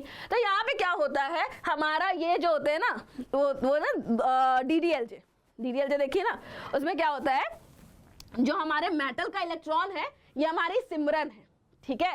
ये जो हमारे मेटल का इलेक्ट्रॉन है ये हमारी सिमरन है, और ये क्या है, जो उसके पापा थे जो जाने नहीं दे रहे थे, पकड़ के रखा था कि यार वो रात जा रहा है ट्रेन में, उसको जाने पकड़ के रखा हुआ है, नहीं नहीं नहीं जाने देंगे। तो यहाँ पे यही होता है बेटा, जो मेटल होता है वो अपने इलेक्ट्रॉन को बोलता है चल जा, जी ले अपनी जिंदगी, जा जा। इसी बहाने पापा का भी टेंशन खत्म हो गई, लड़की की शादी हो गई फ्री में, कोई दिक्कत नहीं है, बात चल जिंदगी, पापा भी खुश, बेटी चली गई। बेटी किसके पास गई, SRK के पास, हमारे राज के पास। तो यहाँ आई और यहाँ पे भी स्टेबल हो गई, तो दोनों स्टेबल हो गए। राज का भी घर बस गया, चलो ठीक है, इलेक्ट्रॉन लेके घर बस गया। यहाँ पे उसके पापा का भी काम बन गया, चलो शादी नहीं करनी पड़ेगी, अब खर्चा बच गया, दोनों सॉर्टेड तरीके चल रहे हैं। तो यहाँ पे यही होता है, मैटर जो होता है वो इलेक्ट्रॉन कहता है ले जा, नॉन मैटर कहता है मुझे इलेक्ट्रॉन दे दे, मैं यहाँ पे बहुत जरूरत है, मुझे बड़ी जरूरत है भाई। तो यहाँ पे फॉर्मेशन हो जाता है आयनिक कंपाउंड का। अभी जो आयनिक कंपाउंड बनते हैं इनकी कुछ स्पेशल प्रॉपर्टीज होती हैं, एक बार समझ लेते हैं। यहाँ पे हमारे पास फिजिकल नेचर की बात कर रहे हैं, तो बेटा यहाँ पे कैटायन एनायन, पॉजिटिव और निगेटिव चार्ज बहुत ही स्ट्रांगली फोर्स ऑफ अट्रैक्शन की वजह से क्या होते हैं, इलेक्ट्रोस्टैटिक फोर्स ऑफ अट्रैक्शन की वजह से क्या होते हैं, कंबाइंड होते हैं। जब ये बहुत strong electrostatic force of attraction की वजह से कंबाइंड होते हैं तो ये सॉलिड स्टेट में होते हैं मोस्टली, ठीक है। इसके बाद हम बात करते हैं कंपोजिशन की। तो कंपोजिशन बेटा डेफिनेटली कैटायन एनायन से बन रहा है, पॉजिटिव निगेटिव से बन रहा है, कॉमन है। सॉल्युबिलिटी की बात करते हैं तो ये जो इलेक्ट्रोवैलेंट कंपाउंड होते हैं वो जनरली सॉल्युबल होते हैं पोलर सॉल्वेंट्स में, जैसे कि हमारा पानी, जल, नीर, राइट। अगर हम बात करते हैं इनसॉल्युबल किसमें होते हैं, नॉन पोलर सॉल्वेंट्स में होते हैं, जैसे कि आपका carbon tetrachloride, benzene, ether etcetera, ठीक है। ये मैं क्यों बता रही हूँ, क्योंकि एग्जाम में यहाँ से क्वेश्चन आया था, इसलिए मैं ये बता रही हूँ आपको। नेक्स्ट बात करते हैं मेल्टिंग एंड बॉइलिंग पॉइंट की। देखो मेल्टिंग एंड बॉइलिंग पॉइंट का क्या मतलब होता है, हमें बॉन्ड को तोड़ना है, हमें बॉन्ड को तोड़ना है, दैट्स हम बोल सकते हैं जिस टेम्परेचर वो टूटेगा वो होता है मेल्टिंग एंड बॉइलिंग पॉइंट। यहाँ पे strong electrostatic force of attraction है, इसकी वजह से इनको तोड़ने के लिए हमें ज्यादा एनर्जी देनी पड़ती है, इसीलिए इनका melting and boiling point high होता है। क्या होता है, हाई होता है, राइट। नेक्स्ट देखते हैं, बात कर रहे हैं कंडक्शन। कंडक्शन का मतलब होता है कि भैया कंडक्टिविटी हो पाए इलेक्ट्रिसिटी की, इलेक्ट्रिसिटी एक कोने से दूसरे कोने तक जाने के सक्षम हो, और क्या बोलते हैं, हाँ सक्षम होनी चाहिए, ठीक है, एक कोने से दूसरे कोने जाने के लिए होती है कंडक्टिविटी। अब इलेक्ट्रिसिटी को अगर जाना है कहीं, है ना, तो वो कैसे जाएगी, इलेक्ट्रिसिटी को अगर जाना है तो कैसे जाएगी, उसको चाहिए या तो मेरे को भाई इलेक्ट्रॉन दे दे या तो मुझे आयन दे दे, क्योंकि मैं से पैदल तो चला जाता नहीं है, मेरे पैरों में होता है दर्द, मेरी उम्र हो गई है, अब मेरे से चला नहीं जा रहा है, तो मुझे चाहिए इलेक्ट्रॉन एंड आयन, जिसकी वजह से मैं एक कोने से दूसरे कोने जाऊंगी, ठीक है। मैं हूँ VIP, मैं नहीं हिलूंगी ऐसे, है ना। तो यही होता है बेटा यहाँ पे। तो कंडक्टिविटी हम देखते हैं, इलेक्ट्रिसिटी कैसे कंडक्ट हो रही है, आयंस एंड इलेक्ट्रॉन की हेल्प से हो रही है। जब तक इसको ऑटो रिक्शा नहीं मिलेगा ये हमारा इलेक्ट्रॉन नहीं हिलेगा, मतलब जो हमारा इलेक्ट्रिसिटी है वो नहीं जाएगी। थोड़ी ज्यादा ही मतलब ऐसे है ना, समझ गए ना, थोड़ी सी ज्यादा ही वो है कि यार मैं नहीं चल सकती, आई कैन वॉक, है ना। तो यहाँ पे वही होता है। ब्रिटल इन नेचर का मतलब होता है यहाँ पे बहुत ज़्यादा एक्सटर्नल फोर्स लगा होता है और प्रेशर आप ब्रोकन, मतलब जब हम बहुत फोर्स और लगाते हैं कि और टूट जाना भाई, क्यों नहीं टूट रहा है, ठीक है। तो यहाँ पे प्रेशर लगाते हैं, हम एक्सटर्नल फोर्सेज लगाते हैं, तो क्या होता है वो इनटू द स्मॉल पीसेस क्या होता है, जो substance are known as brittle in nature and property known as brittleness. तो मतलब क्या होता है, टूटना, बिखरना। तो यहाँ पे क्या होता है, बिखरने का मुझको शौक है बड़ा। तो हमारे जो आयनिक कंपाउंड होते हैं उनको शौक बहुत होता है बिखरने का। अगर हम बाहर से कोई भी फोर्स लगा देते हैं तो या प्रेशर लगा देते हैं तो they will break it down, टूट जाते हैं, बिखर जाते हैं पूरी तरीके से। ऐसा काम चल रहा होता है इनका। एक क्वेश्चन आया था, ये क्वेश्चन का इन्होंने दे दिया है, ऑल्दो कोई सेंस नहीं है इसका। क्वेश्चन सीधे देखो, क्वेश्चन एकदम अलग दुनिया का है। क्वेश्चन अलग दुनिया का भी समझ लो या फिर डायरेक्ट भी समझ लो, दिया हुआ है। यहाँ पे दिया गया है, show the electron transfer in the formation of magnesium chloride. अरे ओके, मैग्नीशियम क्लोराइड, अरे भाई क्या हो गया, मैग्नीशियम क्लोराइड। अब मैग्नीशियम क्लोराइड मतलब मैग्नीशियम का होता है 12, लिख के दिखा देते हैं, ऐसा ना हो बाद में बोल दो अरे मैम हमें तो आ ही नहीं रहा है। क्या कर दिया आपने, ऐसे कैसे कर दिया। अगर ये नहीं आ रहा है तो सीख लो अभी, क्योंकि पेपर में आएगा, ठीक है। मैग्नीशियम का होता है 12 का, इसका लिखते हैं तो 282। आउटर मोस्ट इलेक्ट्रॉन में 2 इलेक्ट्रॉन है, मतलब ये 2 इलेक्ट्रॉन देगा। और हमारे पास क्लोरीन जो होता है वो होता है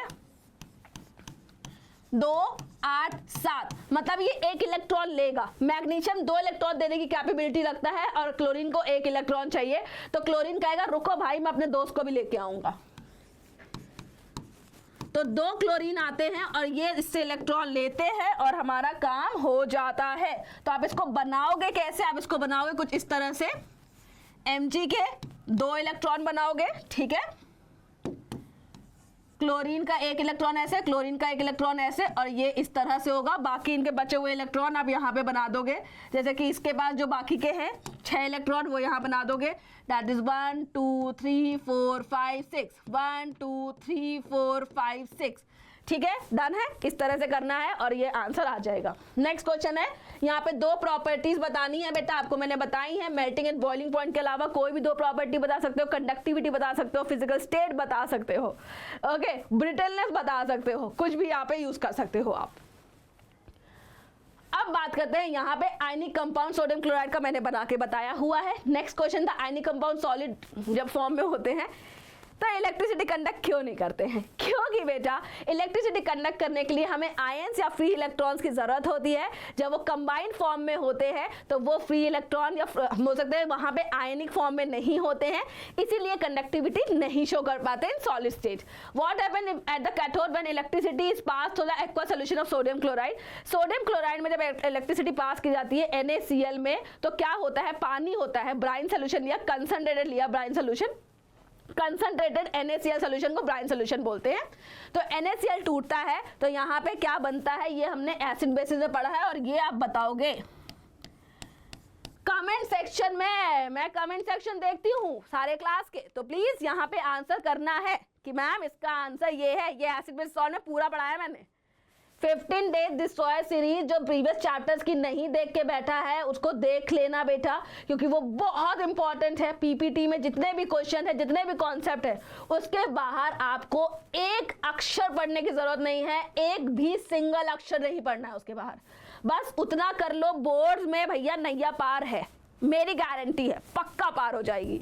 ओके, नेक्स्ट बात करते हैं यहाँ पे। हमें पता है क्लोरीन मॉलिक्यूल बनाना है, हमें Cl2 बनाना है, और क्लोरीन के आउटर मोस्ट इलेक्ट्रॉन में 7 इलेक्ट्रॉन होते हैं, मतलब उसको 1 इलेक्ट्रॉन शेयर करना है या 1 इलेक्ट्रॉन की जरूरत है अपने ऑक्टेट को कंप्लीट करने के लिए। तो 2 इलेक्ट्रॉन 3 इलेक्ट्रॉन, गलत, 1 electron. A is the correct answer. कितना क्विकली आप आंसर कर सकते थे, मतलब इसको सेकेंड भी नहीं लगता था, ऐसे देखा और टिक कर देते, इतना ईजी है। बोर्ड्स में बेटा जितना जल्दी आप टाइम बचा सकते हो, बट गलती मत करना जल्दबाजी में, ठीक है। जिन क्वेश्चन में टाइम बचा सकते हो उन क्वेश्चन में टाइम बचाना, जिससे टाइम मैनेजमेंट हो पाए, आपको ज्यादा टाइम मिल पाए लॉजिकल क्वेश्चंस को सोचने के लिए और उनको एक बोल सकते हैं इफेक्टिव आंसर फ्रेम करने के लिए। ओके, तो यहाँ पे बात करते हैं, यहाँ से पूछा गया है कि भैया ऐसी कौन सी ऑक्साइड है मेटल की जो metal also react with bases and acid का दोनों साथ कर जाए। मतलब we are talking about the amphoteric oxide, we are talking about the amphoteric oxide, और वो होती है जिंक एंड एल्युमिनियम की। तो हमारे पास सेकंड और थर्ड ऑप्शन है, that means B, that means B is the correct answer, ठीक है, that means B is the correct answer. Next बात करते हैं, भाई इतनी देर से मैम मेटल की बात करे जा रहे हो, क्या नॉन मेटल को जस्टिस नहीं मिलेगा? नॉन मैटर के बारे में नहीं पढ़ेंगे हम लोग। तो नॉन मैटर के जो ऑक्साइड्स होते हैं बेटा वो एसिडिक इन नेचर होते हैं, उसके साथ साथ कुछ ऐसे नॉन मेटेलिक ऑक्साइड्स होते हैं जो कि न्यूट्रल इन नेचर भी होते हैं। उसके एग्जाम्पल यहाँ पे गिवन है, बहुत ही कम ही एग्जाम्पल आपके सिलेबस में मेंशन है, बट यू शुड नो कि नॉन मेटेलिक ऑक्साइड जो होते हैं वो न्यूट्रल इन नेचर भी होते हैं। चमक गया, चटक गया, दिमाग में घुस जाना चाहिए ये चीज, क्योंकि ये क्वेश्चन अगर आ गया और गलत करके आ गए तो पिटाई तो देखो ऑनलाइन पॉसिबल है नहीं, है ना। तो क्या ही कर सकते हैं, बट मेरी हम्बल रिक्वेस्ट है, गलत मत करना। रिक्वेस्ट है, सॉरी रिक्वेस्ट नहीं है, रिक्वेस्ट है, गलत मत करना इस क्वेश्चन को। अगर आ जाए तो ऑप्शनल में आ सकता है, दे देंगे ऑप्शन, लिख देना सही आंसर, 1 नंबर मिल जाएगा। चलो नेक्स्ट बात करते हैं मेटलर्जी की। मेटलर्जी का मतलब होता है हमें मेटल चाहिए, हमें मेटल निकालना है, ठीक है। अब मेटल हमें हमारी धरती दे तो देगी, निकाल लिया हमने भाई, भाई माइनिंग करी, मेटल मिल गया, वाह मजे आ गए, ओके, ऐसा नहीं होता है, ठीक है। तो हम लोग ने मेटल्स निकाले। अब मेटल ना डिफरेंट फॉर्म में प्रेजेंट होते हैं, हमें चुनना पड़ता है कि कौन से फॉर्म को उठाएंगे और यूज करेंगे for extracting the metals, and वो होते हैं ओर्स। ओर्स होते हैं जहां से हमें मेटल ज्यादा क्वांटिटी में, ठीक है, कंसंट्रेशन ज्यादा होता है मेटल का। सेकेंड थिंग दैट कि आसानी से निकल सकता है। देखो हम सस्ता टिकाऊ ऑप्शन देखते हैं, बिल्कुल सस्ता टिकाऊ ऑप्शन चाहिए क्योंकि हमें ज़्यादा काम करना है, तो सस्ता टिकाऊ होगा तभी हमें प्रॉफिट ज़्यादा होगा, और प्रॉफिट के लिए हमें ये काम ऐसे करना पड़ता है। तो यहाँ पे मेटलर्जी का मतलब होता है कि भैया मेटल का प्योरिफिकेशन, मेटल को निकालना, एक्सट्रैक्ट करना, दैट्स मेटलर्जी। तो अब इसके लिए स्टेप भी करने पड़ेंगे फॉलो। एक सिंगल स्टेप तो होगा नहीं, अगर एक सिंगल स्टेप होता तो माइनिंग करते और मेटल निकल आता, वाह मेटल, वाह मजे आ गए, बट ऐसा नहीं होता है ना, ऐसा नहीं हो रहा है। इसका मतलब यहाँ पे क्लियर कट है कि भैया स्टेप करने पड़ेंगे हमें, है ना। अब इन स्टेप्स को करने के लिए बेटा अगर मैं महंगा वाला ले लूं जिसमें मैंने इतनी मेहनत भी लगा दूं, पैसा भी लगा दूं, और मेटल मिले इत्तू सा, है ना, अगर इत्तू सा लिटिल लिटिल मेटल मिलेगा तो हमारा काम ही नहीं हो पाएगा, हमारा तो नुकसान हो जाएगा, हमारी तो कंपनी बंद हो जाएगी। तो भैया यहाँ पे ये काम नहीं करना है हमें। हमें क्या करना है, हमें चाहिए बेस्ट ऑप्शन जिसमें हमें ज्यादा अमाउंट में मेटल मिले, पहली चीज। दूसरी चीज बेटा हमारा मेटल सस्ते तरीके से निकल आए। तो यहाँ के लिए हमारे पास 3 तरह के मेटल होते हैं, as you know, I hope you know that is highly reactive metal, moderately reactive metal and less reactive metal। highly reactive metal के लिए हम लोग different process को follow करते हैं, moderately reactive metal के लिए हम different process को follow करते हैं, and बोल सकते हैं low reactive metal के लिए हम different process को follow करते हैं। मैं चलो सार एक तरीके से बता देती हूँ follow क्या करते हैं। पहले निकाला, ठीक है, पिक कर लिया, जब पिक कर लिया हमने कहा अच्छा पिक कर लिया, अब इसको और देख लेते हैं किसमें ज़्यादा कंसंट्रेशन में और किससे सस्ते में निकलेगा, वो पिक कर लिया, चूज हो गया, सेकंड सिलेक्शन। थर्ड स्टेप क्या होता है, हम पहले उसको लाते हैं, हम उसको करते हैं grind, crush, crushing of metal. जब हम उसकी, ये तो वो हो गया ना, वो ऐसे कवाली वाला था ना, तो ये हो गया क्रशिंग ऑफ मेटल करते हैं। जब क्रशिंग ऑफ मेटल कर देते हैं बेटा, तो अब क्रश होने के बाद हम देखते हैं कि अरे इसमें तो इम्प्योरिटीज भी है, इन इम्प्योरिटीज को निकालना पड़ेगा, है ना। तो हम करते हैं एनरिचमेंट ऑफ मेटल, मतलब हम क्या कर रहे हैं, उससे ऐसी इंप्योरिटी जिन्हें हम गैंगोई पार्टिकल या गैंग पार्टिकल भी बोलते हैं, आपको जो प्रोनाउंसिएशन सही लगता है बोल लो, दोनों ही बोले जाते हैं, गैंग पार्टिकल भी बोलते हैं, गैंगोई पार्टिकल भी बोलते हैं। तो यहाँ पे निकालते हैं उनको, एंड उसके बाद जो इंप्योरिटीज है उनको हटा देने के बाद अब हम देखते हैं कि हमारे पास जो भी बचा है, क्या वो ऑक्साइड फॉर्म में है, क्या वो कार्बोनेट फॉर्म में है, और क्या वो सल्फेट फॉर्म में है। तो क्या होता है बेटा, जब हमारे पास तीनों ऑप्शन होते हैं तो हमें ऑक्साइड चाहिए, टेक्निकली में ऑक्साइड चाहिए, हम उसको ऑक्साइड बनाएंगे, उसके लिए हम स्टेप फॉलो करेंगे, वो अभी बता दूंगी मैं आपको, धीरे धीरे बताऊंगी, एक साथ बता दूंगी तो खिचड़ी पक जाएगी, और खिचड़ी तो हम खाते हैं नहीं, है ना, अपने को चाहिए भाई शाही पनीर, खिचड़ी थोड़ी खाएंगे हम, है ना। तो ये होता है बेटा। तो यहाँ पे क्या होता है, जो मेटल है हमारा, मेटल ऑक्साइड फॉर्म में अगर है तो ठीक है, कोई दिक्कत नहीं है, चलने देंगे, रिडक्शन करेंगे, मेटल एक्सट्रैक्ट हो जाएगा। अगर इन केस वो मेटल जो है वो ऑक्साइड फॉर्म में नहीं है, वो कार्बोनेट फॉर्म में है या सल्फाइड फॉर्म में है, तो हमें क्या करना, सल्फेट फॉर्म में, मतलब सल्फाइड फॉर्म में है, तो हमें क्या करना पड़ता है, हमें एक स्टेप ऐड ऑन करना पड़ता है जिनका नाम है कैल्सिनेशन एंड रोस्टिंग। ये दोनों ही बोर्ड्स के फेवरेट टॉपिक्स में से हैं, अभी इसको डिस्कस करेंगे, लोड नहीं लेनी है, दिमाग चटक रहा है मत चटकाओ, जस्ट ओवरव्यू है ये, अभी मैं डिटेल में समझाऊंगी, तो ऑल इज वेल, चिल करो, चलो ठीक है। उसके बाद हम क्या करते हैं, रिडक्शन करते हैं, जब ऑक्साइड फॉर्म में चेंज होता है फिर रिडक्शन करते हैं, रिडक्शन करने के बाद मेटल मिल गया है। बट इतने सब कुछ करने के बाद, इतना तामझाम करने के बाद उसमें कुछ इम्प्योरिटीज तो रह जाएंगी, उस इम्प्योरिटीज को निकालने के लिए हम क्या करते हैं बच्चा लोग, उन इम्प्योरिटीज को निकालने के लिए हम करते हैं रिफाइनिंग, जिसे हम बोलते हैं purification of metal, got it. चलो आगे बढ़ते हैं। तो सबसे पहला क्या है, एनरिचमेंट ऑफ ओर्स। तो गैंगोई पार्टिकल जो होते हैं वो होते क्या है, टेक्निकली सैंड और सॉइल जो होते हैं इन्हें बोलते हैं गैंगोई पार्टिकल, इनको निकाल दिया जाता है पहले स्टेप में। इसके लिए डिफरेंट प्रोसेस इस्तेमाल करते हैं जो आपके सिलेबस में नहीं है, तो बधाई हो, आपको ये नहीं पढ़ना है, सिर्फ एनरिचमेंट ऑफ ओर पता होना चाहिए कि गैंगोई पार्टिकल निकलते हैं जो कि सैंड और सॉइल होते हैं। अब अगर ऑक्साइड फॉर्म है तो ठीक है, ऑक्साइड फॉर्म है तो यहां पे देखते हैं extraction of the metal from the concentrated ores, concentrated कर दिया हमने ओर, ठीक है, एनरिचमेंट कर दिया, एनरिचमेंट के बाद भैया यहाँ पे कंसंट्रेटेड ओर मिल गया। अब आगे देखते हैं कंसंट्रेटेड ओर का मतलब होता है कि भैया जो अमाउंट ऑफ मेटल में प्रेजेंट थी इम्प्योरिटीज को निकाल दिया तो परसेंटेज ऑफ मेटल बढ़ जाएगा एज कंपेयर टू पहले वाले से, तो उसको बोल दिया कंसंट्रेटेड ओर। ठीक है, अब इस कंसंट्रेटेड ओर में हम क्या करते हैं, इसको ऑक्साइड में कन्वर्ट करते हैं, और जब ये ऑक्साइड में कन्वर्ट हो जाता है तो हम उसको आगे रिडक्शन करते हैं। और ऑक्साइड में कन्वर्ट करने के लिए ऑक्साइड में कन्वर्ट करने के लिए बच्चा हमें दो प्रोसेस करने पड़ते हैं, एक का नाम है कैल्सिनेशन और एक का नाम है हमारा रोस्टिंग। कैल्सिनेशन को कैसे याद रखोगे, जब हमारे पास जो भी हमारे पास ओर है वो प्रेजेंट है कार्बोनेट फॉर्म में, C for carbonate, C for calcination. क्या होता है, C for carbonate, C for calcination. तो यहाँ पे क्या हो रहा है, कैल्सिनेशन करते हैं फॉर कार्बोनेट्स ओर, पहला इंपॉर्टेंट पॉइंट। दूसरा इंपॉर्टेंट पॉइंट, कैल्सिनेशन क्या होता है, हीटिंग होती है बट एब्सेंस ऑफ एयर में होती है, हीटिंग होती है बट एब्सेंस ऑफ एयर में हो रही होती है। और यहाँ पे जब इसको हीट करते हैं तो यहाँ पे मेटल का ऑक्साइड भी मिलता है, उसके साथ हाइड्रेटेड जो मतलब बेसिकली बोल सकते हैं हाइड्रेटेड और जो होते हैं वहाँ पे क्या है, वाटर निकल जाता है। एंड वॉलेटाइल मतलब जो भी ऐसी इम्प्योरिटीज हैं जो वेपर फॉर्म में कन्वर्ट हो सकती हैं वो वेपर फॉर्म में बन के उड़ जाती हैं। ठीक है, जैसे आपके दिमाग से कॉन्सेप्ट उड़ जाता है एग्जाम से पहले।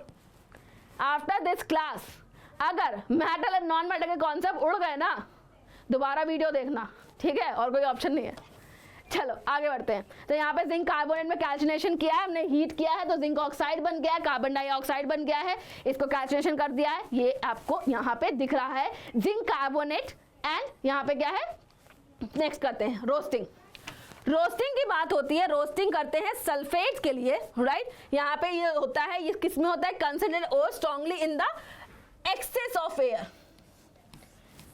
एक्सेस ऑफ एयर में होता है। एंड सल्फाइड ओर को हम कन्वर्ट करते हैं मेटल के ऑक्साइड में, सल्फाइड्स ओर को हम कन्वर्ट करते हैं मेटल के ऑक्साइड में। और यहाँ पे इन दिस प्रोसेस हम क्या क्या कर सकते हैं, ऑक्सीडेशन करते हैं, आफ्टर हमें मिल जाता है ऑक्साइड।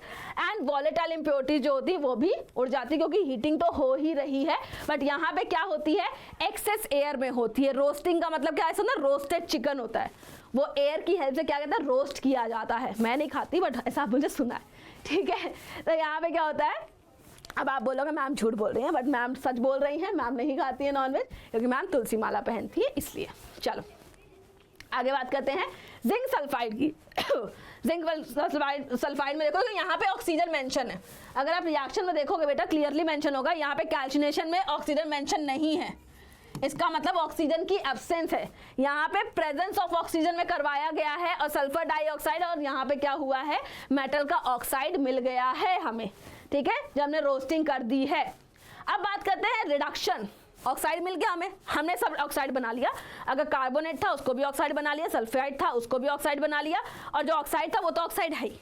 अब हमें क्या करना है, मेटल एक्सट्रैक्ट करने के लिए उसको क्या करना है, रिड्यूस करना है, रिडक्शन करना है। तो जब उसको रिड्यूस करना है बेटा तो रिडक्शन प्रोसेस चल रहा है लो रिएक्टिविटी, मतलब लो रिएक्टिव मेटल का कोई मेहनत नहीं है, लो रिएक्टिव मेटल में कोई मेहनत नहीं है। और बन गया ना हमारा, ठीक है, हमारा और निकला, और निकलने के बाद हमने उसको चेंज कर लिया ऑक्साइड में, ऑक्साइड में चेंज कर लिया, सल्फाइड और में मिलता है, मतलब low reactive metal mostly sulphides और में मिलता है, उससे हमने क्या किया, ऑक्साइड बना लिया। अब कुछ नहीं करेंगे, हीट करेंगे और रिडक्शन हो जाएगा, हीट करेंगे और रिडक्शन हो जाएगा और मेटल हमें मिल जाएगा। सॉर्टेड तरीका है, कुछ नहीं करना है, एकदम साधारण तरीका, सीधे लोग हैं ना, लो रिएक्टिव मेटल है, क्या करेंगे। अब बात करें सेम कॉपर के केस में हो जाता है। अब बात करते हैं मिडल रिएक्टिव मेटल की। अब मिडल रिएक्टिव मेटल में आपको ये पता होना चाहिए कि हमारे पास दो तरीके से और मिलते हैं, कार्बोनेट फॉर्म में एंड सल्फाइड फॉर्म में। अब इनको हमने ऑक्साइड में तो कन्वर्ट कर दिया, ठीक है, रोस्टिंग और कैल्सिनेशन की हेल्प से। क्या इनका रिडक्शन नॉर्मल हम हीटिंग से कर सकते हैं, तो नहीं। इस केस के लिए हमें क्या करना पड़ता है, हमें जरूरत पड़ती है, ठीक है, ये सेम वही रिएक्शंस है। इस केस के लिए हमें जरूरत पड़ती है रिड्यूसिंग एजेंट की।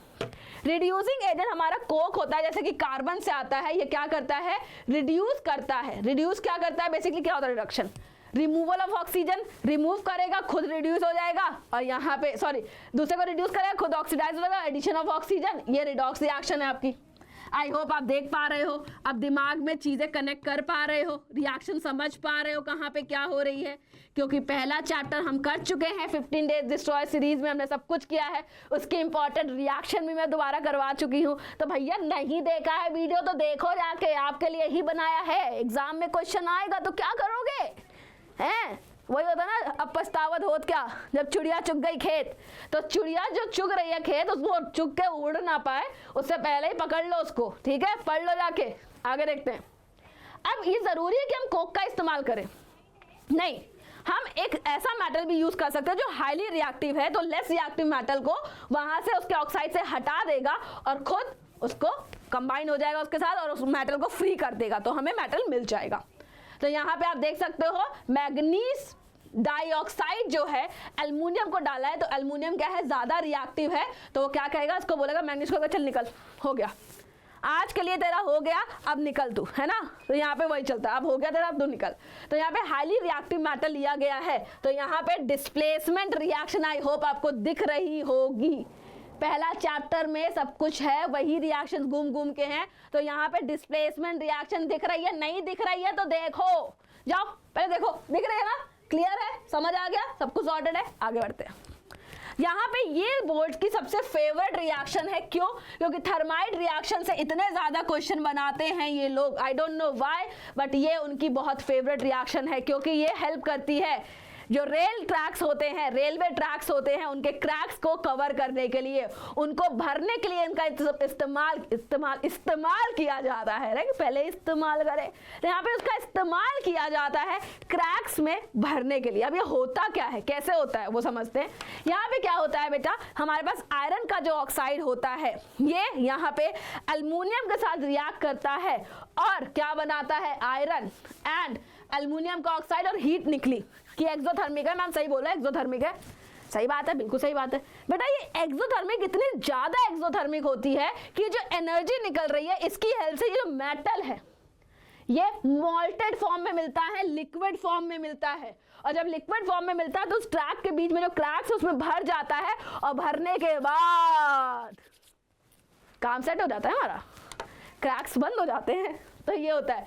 सेम क्वेश्चन देखो पूछा है, ये क्वेश्चन सीधा भी पूछा जा सकता था बट सीधा नहीं पूछा गया है क्योंकि बोर्ड को मजे आ रहे हैं आप लोगों के मजे लेने में। तो याद रखना वो मजे ना ले पाए आपके, इससे पहले आप सब कुछ पढ़ के सही आंसर करके आ जाना। यहाँ पे क्वेश्चन है एक्स मेटल यूज किया गया थर्माइट प्रोसेस में and X is burn in air, it gives a amphoteric oxide. देखो सिंपल है, क्लियर है, इस वाले स्टेटमेंट से आपको इतना क्लियर हो जाएगा कि एम्फिटोरिक ऑक्साइड है। ऑल्दो इसको टाइम लगना नहीं था, फिर भी मैं बता देती हूँ। तो ये तो गया, अब ये बचा। तो यहाँ पे आपको पता होना चाहिए एम्फिटोरिक ऑक्साइड तो बन रहा है लेकिन यहाँ पे रिएक्शन Al2O3 बन रहा है, तो ये प्रोडक्ट क्लियर होना चाहिए। करेक्ट आंसर बी हो जाएगा इसका, ठीक है, करेक्ट आंसर बी हो जाएगा। अब हमने क्या किया है, हमने निकाल लिया, ठीक है, मिडल रिएक्टिव मैटर देख लिए, लो रिएक्टिव मैटर देख लिए। अब क्या बच रहा है, अब बच रहा है हमारे पास टॉप रिएक्टिव मैटर, मतलब हाईली रिएक्टिव मैटर। इस केस के लिए हम क्या करते हैं, इस केस के लिए हम भैया हमें थोड़ा सा हायर लेवल जाना पड़ता है और हमें करना पड़ता है यहाँ पे that is electrolytic reduction. Electrolytic reduction करना पड़ता है। ये होता कैसे है यहाँ पे समझ आएगा।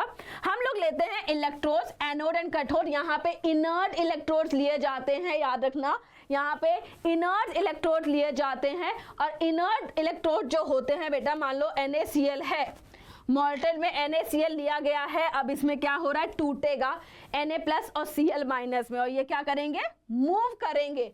अगर Na+ है तो वो कैथोड की तरफ मूव करेगा, वो कैथोड निगेटिव होता है, ठीक है। एंड यहाँ पे जो Cl- है वो एनोड की ओर मूव करेगा क्योंकि एनोड पॉजिटिव होता है, और opposite charges attracts each other. I hope इतना तो पता ही होगा। आगे बढ़ते हैं, तो यहाँ पे देखते हैं, तो NaCl ब्रेक डाउन होता है NaCl2- में। यहाँ पे आप एनोड और कैथोड की रिएक्शन देख सकते हैं, ठीक है। आगे बढ़ते हैं, रिफाइनिंग ऑफ मैटर मतलब प्योरिफिकेशन ऑफ मैटर। अब बेटा इतना सारा प्रोसेस किया है, कुछ इम्प्योरिटीज रह गई होंगी स्टेप वाइज, कुछ चीज़ें तो छूट गई होंगी, तो उनको कवर करने के लिए बेटा हम क्या करते हैं, यहाँ पे रिफाइनिंग करते हैं, प्योरिफिकेशन करते हैं। यहाँ पे क्रूड मेटल जो मिलता है उसकी हम लोग प्योरिफिकेशन कर रहे होते हैं, तो क्या यूज़ करते हैं, इलेक्ट्रोलिटिक रिफाइनिंग मेथड, जो आपके सिलेबस में है। ऑल्दो और भी मेथड्स हैं बट ये आपके सिलेबस में है तो हम ये पढ़ेंगे, इलेक्ट्रोलिटिक रिफाइनिंग मेथड। इसका जो इंपॉर्टेंट है वो ये है, ये डायग्राम भी बहुत इंपॉर्टेंट है, ये क्वेश्चन भी बहुत इंपॉर्टेंट है, बोर्ड्स में उनको पसंद है ये टॉपिक, ठीक है, they like it, okay, this submarine love it basically. तो यहाँ पे क्या होता है, पहले मैं आपको थोड़ा सा कॉन्सेप्ट समझा देती हूँ, electrode and anode and cathode का थोड़ा याद करने का तरीका बता देती हूँ।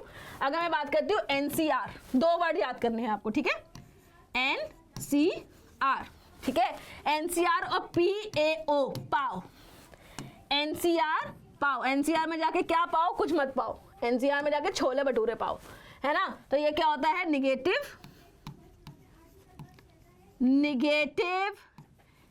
कैथोड रिडक्शन, मतलब कि जो कैथोड होता है वहां पे सबसे पहले समझो कि कैथोड निगेटिव होता है, वहां पे होता है रिडक्शन। जो एनोड होता है वो पॉजिटिव होता है, पहले वाले जो हमने किया है ना उसमें भी देख लेना, ठीक है, उसको भी याद कर लेना, एनोड एंड यहां पे होता है ऑक्सीडेशन। लेकिन मैम आपने जो पढ़ाया है ऑक्सीडेशन रिडक्शन, वो पढ़ाया है ऑक्सीजन का जुड़ना और हाइड्रोजन का निकलना, बट यहाँ तो इलेक्ट्रॉन ऐड हो रहा है, इलेक्ट्रॉन रिमूव हो रहा है, तो अब ये कैसे समझे, कैसे पता चलेगा। आपने बोल दिया रिडक्शन तो होता है, लेकिन रिडक्शन पहचानेंगे कैसे, तो ये होता है बेटा रिग और ये होता है ऑयल। ये 2-4 वर्ड याद कर लो, जिंदगी संवर जाएगी, मैं बता रही हूँ। तो ये होता है ऑक्सीडेशन, ठीक है, इस एक स्टेटमेंट में लिखते हैं, oxidation is gain of electron, ठीक है, oxidation is gain of electron, sorry rig and oil होता है, सॉरी रिग एंड ऑयल होता है, ऑयल है ये ऑयल है बेटा, ऑयल है, ठीक है। Oxidation is loss of electron, ठीक है, यहां पे होता है reduction is gain of electron, तो अब यहां पे आप क्लियरली देख सकते हो, यहां पे लिए गए हैं भैया खुद के ही इलेक्ट्रोड, मेटल का इलेक्ट्रोड है यहाँ पे, ठीक है, यहाँ पे मेटल का ही इलेक्ट्रोड है, बट मेटल 2 फॉर्म में, एक प्योर कॉपर है और एक आपका इम्प्योर कॉपर है। तो जो हमारे और हमने रिफाइन करना है, राइट, जो हमें मिला है, जिसको हमें मेटल को रिफाइन करना है, वो हम यहाँ पे यूज कर रहे हैं। इसकी हम एक मोटी इलेक्ट्रोड लेते हैं और जो पतली इलेक्ट्रोड है वो हमारी क्या होती है, प्योर मेटल की होती है। प्योर मेटल थोड़ा तो प्रेजेंट होगा ही हमारे पास, उसकी बनी हुई होती है। तो यहाँ पे क्या होता है, जो कॉपर है एंड एनोड की अगर हम बात करते हैं, जो इम्प्योर कॉपर है वो क्या होता है, वो ब्रेक डाउन हो रहा है एंड Cu2+ बन रहा है, Cu2+ बन रहा है और ये इधर आपके कैथोड की ओर मूव कर रहा है और डिपॉजिट हो रहा है उस वाली इलेक्ट्रोड के ऊपर, डिपॉजिट हो रहा है कैथोड के ऊपर। तो धीमे धीमे क्या होता है, जब प्रोसेस चलता रहता है तो एनोड पतली होती जाती है और कैथोड मोटी होती जाती है, क्योंकि कैथोड के ऊपर क्या होता है, लेयरिंग चढ़ती जाती है, कैथोड के ऊपर लेयरिंग चढ़ती जाती है, तो ये मोटी होती है, ये पतली होती है। ये 3 टाइप के क्वेश्चन यहाँ से बनते हैं, ठीक है, यहाँ पे 3 टाइप के क्वेश्चन बनते हैं। पहली चीज, प्योर मेटल कौन सी इलेक्ट्रोड पे होता है, तो प्योर मेटल जो होता है बेटा आपकी कैथोड पे लगा होता है। इम्प्योर मेटल कौन सी इलेक्ट्रोड पे लगा होता है, वो एनोड, मतलब एनोड साइड लगा होता है, ठीक है।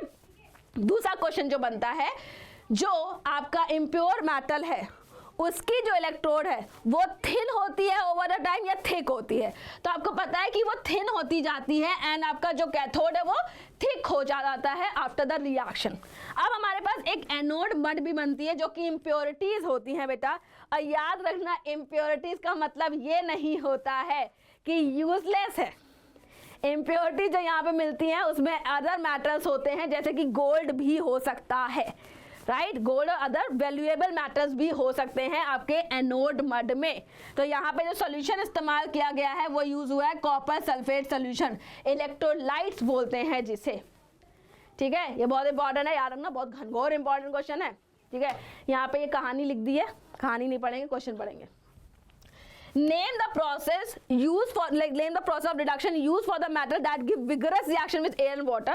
मतलब सिंपल लिख सकता था, ये सिंपल लिख सकता था कि हाईली रिएक्टिव मेटल बता दो, लेकिन इन्होंने क्या लिखा, इन्होंने लिखा है कि वो मेटल जो विगरसली रिएक्ट कर रहे हैं आपके एयर एंड वाटर के साथ। कोई लॉजिक ही नहीं है ना, तो समझ रहे हो क्या, हाईली रिएक्टिव मेटल की रिएक्शन पूछ रहा है, हाईली रिएक्टिव मेटल की रिडक्शन पूछ रहा है, अभी पढ़ा है, याद करो। नेक्स्ट क्वेश्चन है, carbon can not be use reducing agent, क्योंकि भैया वो हाईली रिएक्टिव मेटल है और कार्बन में इतना दम नहीं है कि उनको रिड्यूस कर दे। Obtain the mercury from the cinnabar, ठीक है, हमने पढ़ा है, मर्क्यूरी का सिनेबार का पढ़ा है, लो रिएक्टिव मेटल है, हीट करके हम लोग इसको अलग कर सकते हैं। नेक्स्ट डिफरेंशिएट करना है रोस्टिंग एंड कैल्सिनेशन में, आपको बताया हुआ है, ये बहुत इंपॉर्टेंट टॉपिक है, इसको मत मिस आउट करना, सब एक्सप्लेन क्या हुआ है। मरकरी जो है, mercury name of the ore and state of to form the mercury of the present net, सारे मैंने ओर्स बताए हुए हैं यहाँ पे। देख, मैं दिखा देती हूँ भाई, ऐसे ना बोलना कि मैम आपने तो बताया नहीं, ये कहाँ से आ गया मेरे पास क्वेश्चन, हमें तो आता ही नहीं है, आपने तो हमको बताया ही नहीं है। ये रहा, ठीक है, ऐसा ना करना, रोना नहीं है, सब पढ़ाया है, एक एक चीज़ पढ़ाई है, एक एक क्वेश्चन पढ़ाया है, एक एक कॉन्सेप्ट पढ़ाया है, बहुत मेहनत करी है मैंने सारे कॉन्सेप्ट बताने में आपको। चलो नेक्स्ट क्वेश्चन देखते हैं, ये आपका थर्माइट रिएक्शन है, तो please don't miss it out, thermite reaction है। अब यहाँ पे बात हो रही है sodium and sodium oxide from sodium oxide why, अच्छा, can not be use carbon, भाई वही ज़्यादा रिएक्टिव है, इसलिए सोडियम ज़्यादा रिएक्टिव है। कैथोड एंड एनोड पे देखो सेम बताया ना, इलेक्ट्रिक रिडक्शन में सब करना है आपको, ठीक है।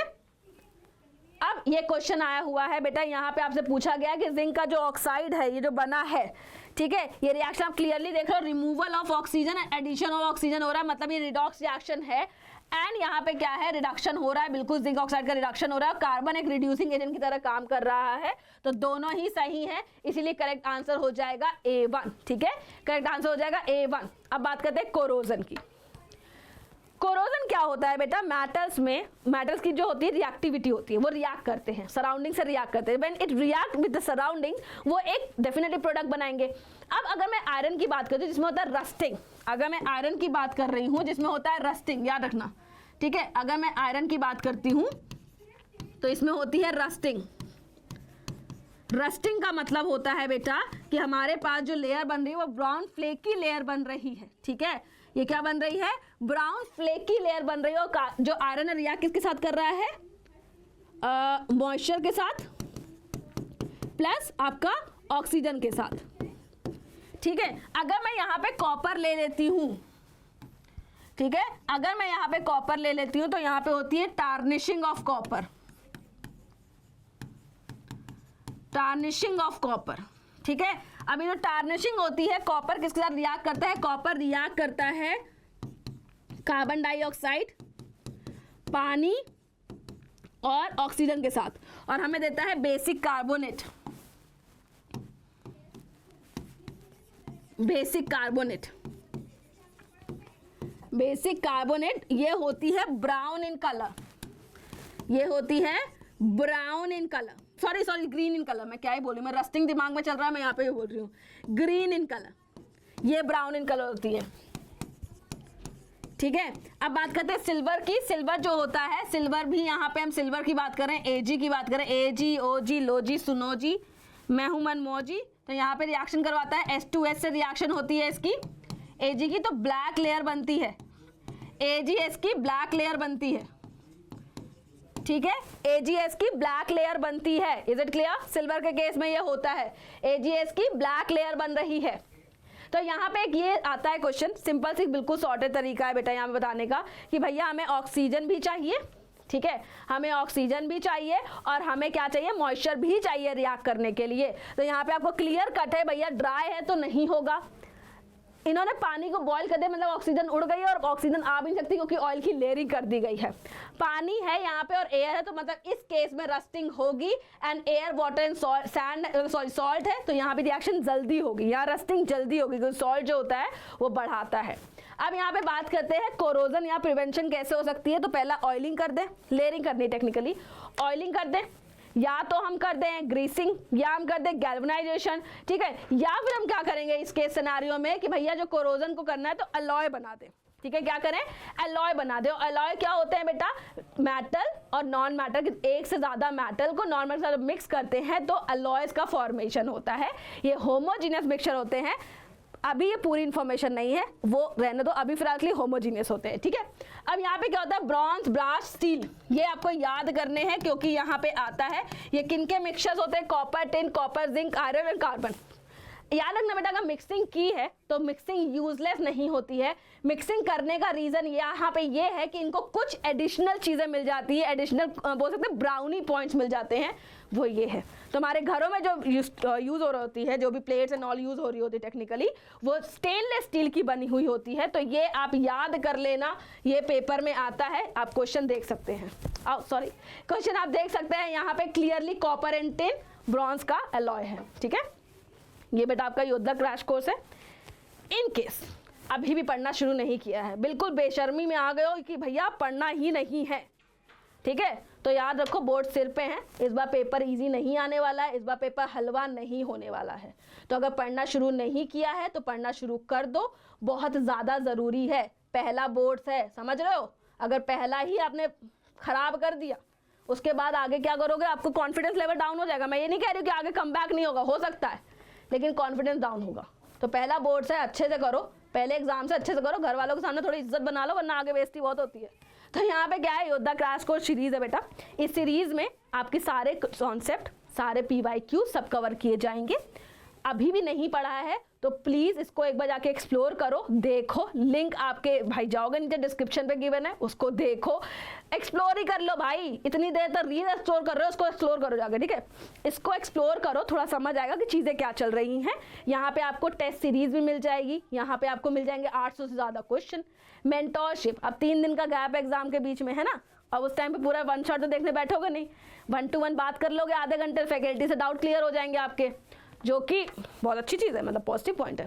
एंड ये बिल्कुल 999 में है, जाके देखो, आपको खुद ही समझ आएगा कि लास्ट मोमेंट पे बोर्ड पास करने के लिए बहुत ही सस्ता है बेटा, बहुत सस्ता है, ठीक है। ये आपका होमवर्क क्वेश्चन है, इसको होमवर्क कर लेना है, कमेंट सेक्शन में सारे आंसर देने हैं, याद रखना भूलना नहीं है। सारी चीज़ें जो पूछी हैं सब कमेंट में चेक करूंगी आफ्टर द क्लास। अगर भूले ना तो जब इस वाली क्लास का रिएक्शन वाला क्लास लेके आऊंगी ना, तब पड़ेगी फटकार, ठीक है, तो कर लेना। तो यहाँ पे आप लिंक्डइन बोल रही हूँ, क्या ही बोल रही हूँ मैं क्या ही बोल रही हूँ, तो लिंक्डइन है बेटा, यहाँ पे आपको टेलीग्राम ज्वाइन करना है। टेलीग्राम, लिंक्डइन की अभी उम्र नहीं है, लिंक्डइन अभी थोड़ा बड़े हो जाओ फिर करना, पहले 10th तो पास कर लो, है ना। तो यहाँ पे क्या है, टेलीग्राम का चैनल का लिंक है, आप जाइए उसको ज्वाइन कर लिए, वहाँ पे सारी इन्फॉर्मेशन आपको मिल जाएगी, ठीक है। समझ आ गया, चटक गया, बढ़िया है, सब कुछ पढ़ लिया है, पढ़ लो, ये चैप्टर बहुत इंपॉर्टेंट है, यहाँ से क्वेश्चन बहुत ज़्यादा आते हैं। CBSE को इस चैप्टर से असीम प्रेम है, यहाँ से क्वेश्चन बनाएगा ही बनाएगा, और जब बनाएगा और पेपर में नहीं आएगा और आपको रोना आएगा, और तब आपको आंचल मैम याद आएंगी और उनकी बातें याद आएंगी, तो मैं कुछ नहीं कर पाऊंगी, ठीक है, क्योंकि मैं वहाँ पे हेल्पलेस हूँ आपके लिए। तो आपको पेपर खुद देना है, पढ़ना है, पढ़ाना मेरा काम है, मैंने सब पढ़ा दिया है, सब बता दिया है, इससे बाहर एक अक्षर नहीं पढ़ोगे तो भी नैया पार है, ठीक है। पुराने चैप्टर की 15 डेज सीरीज जाके देख लेना, इतनी तो शर्म रखो, पढ़ लो अब, ठीक है। चलो मिलते हैं नेक्स्ट क्लास में, till then take care, be safe, study hard, bye bye guys, ध्यान रखो अपना।